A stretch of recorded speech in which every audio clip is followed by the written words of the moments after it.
Yamaha Sniper 155, magkakatapatan na tayo mga idols para sa ating bagong labas din from Honda. Yan nga po ang Winner X 150. At mga idols, sobrang tindi na ng init ng ating labanan dito po sa ating kategory ng underbone.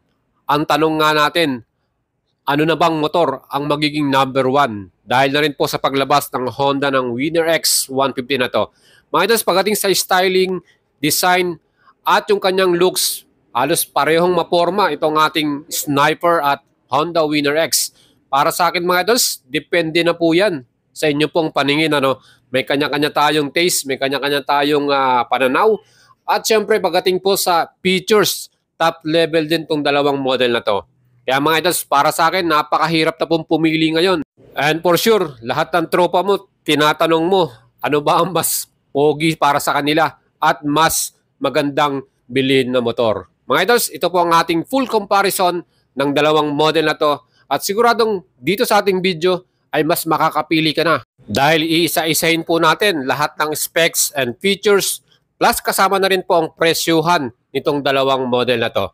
Mga idols, itong ating Honda Winner X ay na ngayon available na sa mga Honda 3S Shop Store. Mauuna po yung mga flagship store nila, yung mga 3S Shop, yung mga Honda Big Bikes. Yan po yung magkakaroon ng unang stock dyan. Kaya magpunta na po kayo kung meron pong malapit sa inyong lugar. And itong ating bagong Honda Winner X, tatlong version nga po ang nilabas ng Honda. So mas makakapili tayo kung ano yung mas prepare mong style. Depende sa color niyan, kung glossy ba or matte finish. Or depende na rin sa budget mo mga idols. Siyempre kung meron kang 123,900 pesos na budget, yan po ang ating standard version ng Honda Winner X. At para naman sa ating mga ABS model or version, meron tayong premium na 129,900 at racing naman na 131,900. And para naman po sa ating model ng Yamaha, ang Sniper 155, hindi rin po sila nagkakalayo sa presyo. Meron tayong standard version nito, 123,900 pesos din ang kanyang presyo. At may tatlong kulay yan na available, gray, black, at blue color. Well, para naman po sa ating R version, isang kulay lang pong available, tong color black. Ang kanya namang presyo, 129,900 pesos. So yung difference dito sa dalawa, again, meron tong equipped na smart keyless system at meron din siyang socket charger. Yan lang po yung difference sa ating standard version. Mga idols, itong ating Honda Winner X, pagdating naman po sa ating engine type and transmission, ang ating pong Honda Winner X, pare-pareho po silang merong total displacement na 149cc yung total niyan. Plus 4-stroke at yan po yung naka-double overhead camshaft. Kaya ba mga idols, mas maganda yung ating exhaust note dito. Well, naka-single cylinder to at meron ding 4 valves kaya malakas yung ating performance. At syempre, liquid cooling at innovative Honda's program fuel injection. Ang kanyang 6-speed manual transmission ay 1 down, 5 up. At ito ay pwede nyo lang i-start via electric. Ang bore by stroke ito 57.3 by 57.8 mm. At ang kanyang compression ratio 11.3 by 1. Mga idols, ang ating pong Honda Winner X, pagdating po sa kanyang power and performance, ang kanyang total max power ay 15.4 HP at 9,000 RPM. Aba, malakas na rin mga idols, di ba? At yung kanyang naman total torque, maximum 13.5 Newton meters at 7,000 RPM. Ganong katindi itong ating Honda Winner X na to. Ang claim naman na top speed nito ay 146 km per hour. Speed test yan mga idol. At lahat po ng ating Winner X version ay merong equipped na assist and sleeper clutch. Aba, napakalambot po ng ating clutch. Kaya added convenient para sa mga rider yan. Siyempre itong ating namang Sniper 155, may total displacement naman ito ng 155cc, single cylinder, 4 valves, single overhead camshaft, liquid cooling po ito, electronic fuel injection, 6-speed manual at via electric lamang. Plus maximum power 17.7 HP at 9,500 RPM at maximum torque 14.4 Newton meters at 8,000 RPM. Ang kanyang bore by stroke 58 by 58.7 mm.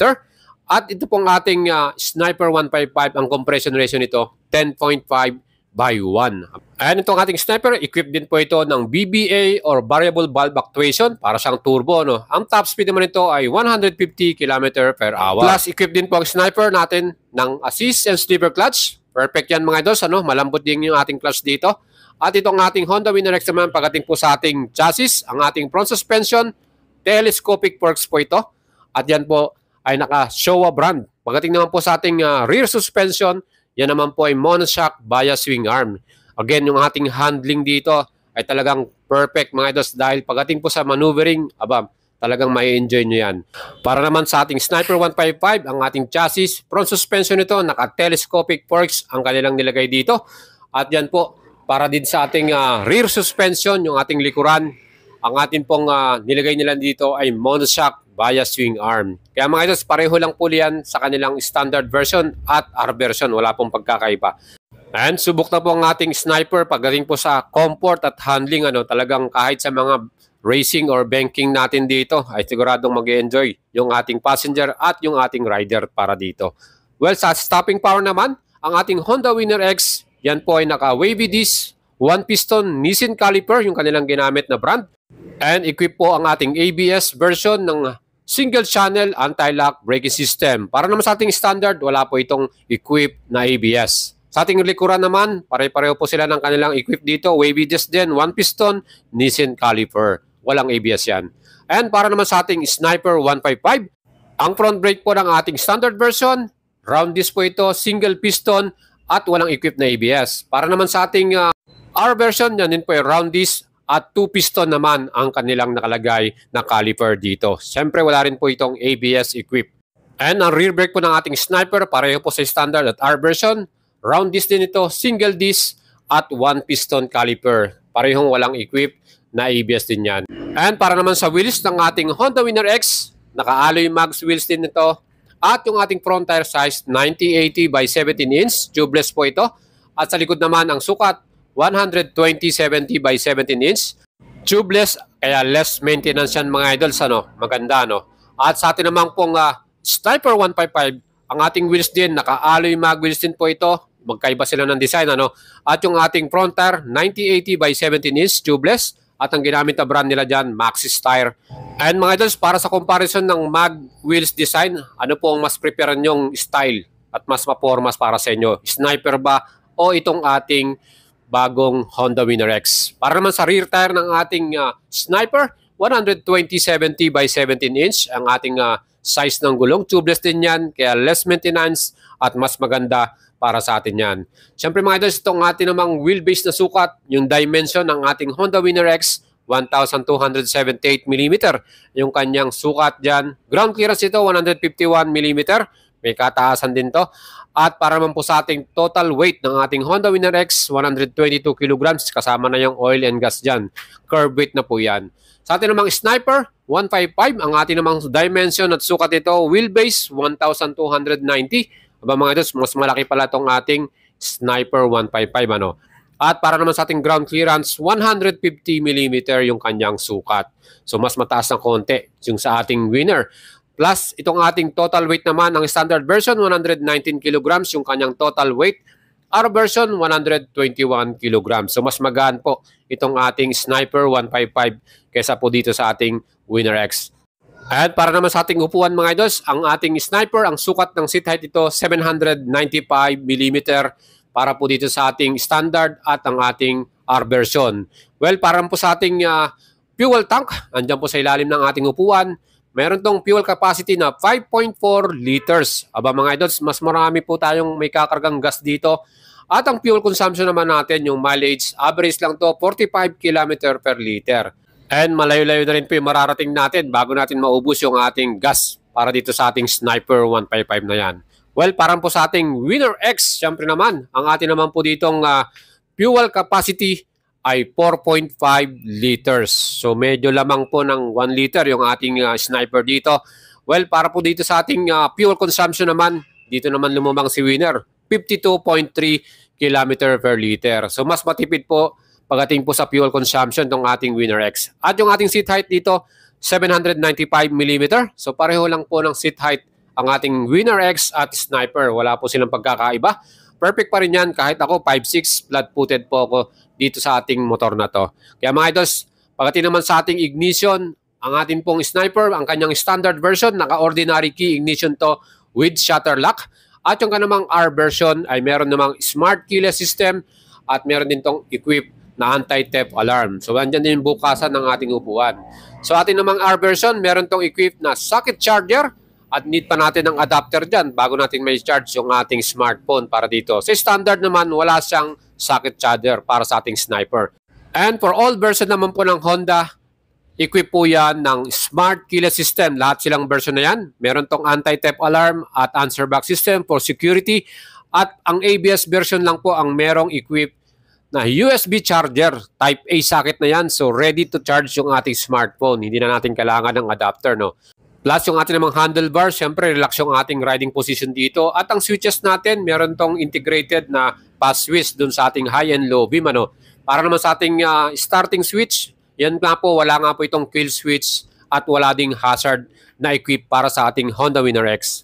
Well, ang handlebar naman po ng ating sniper, relax din ang position natin dyan. At yung ating pass switch integrated din sa ating high and low beam na switches, ano? Ang kagandahan po sa sniper, meron tayong kill switch at meron din tong equipped na hazard light para emergency. Added safety features po natin para dito sa ating mga riders, yung ating hazard light na yan.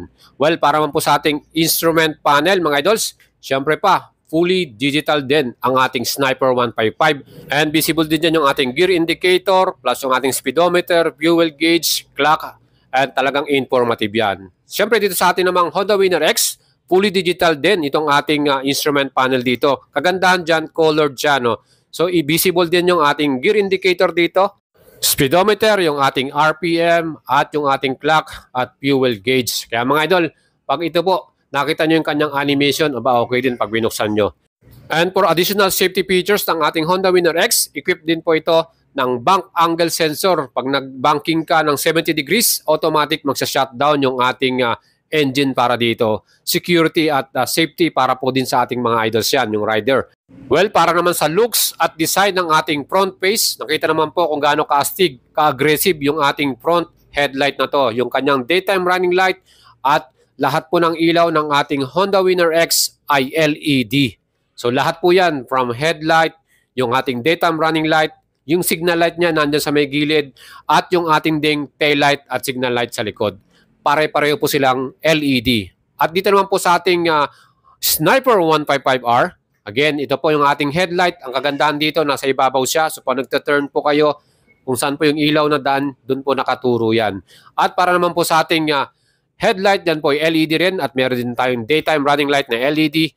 At itong ating Sniper 155R, yung ating naman pong signal light, yan naman po ay naka-halogen bulb type. Yun lang po yung pagkakaiba na nito. Hindi siya full LED, lahat ng ilaw.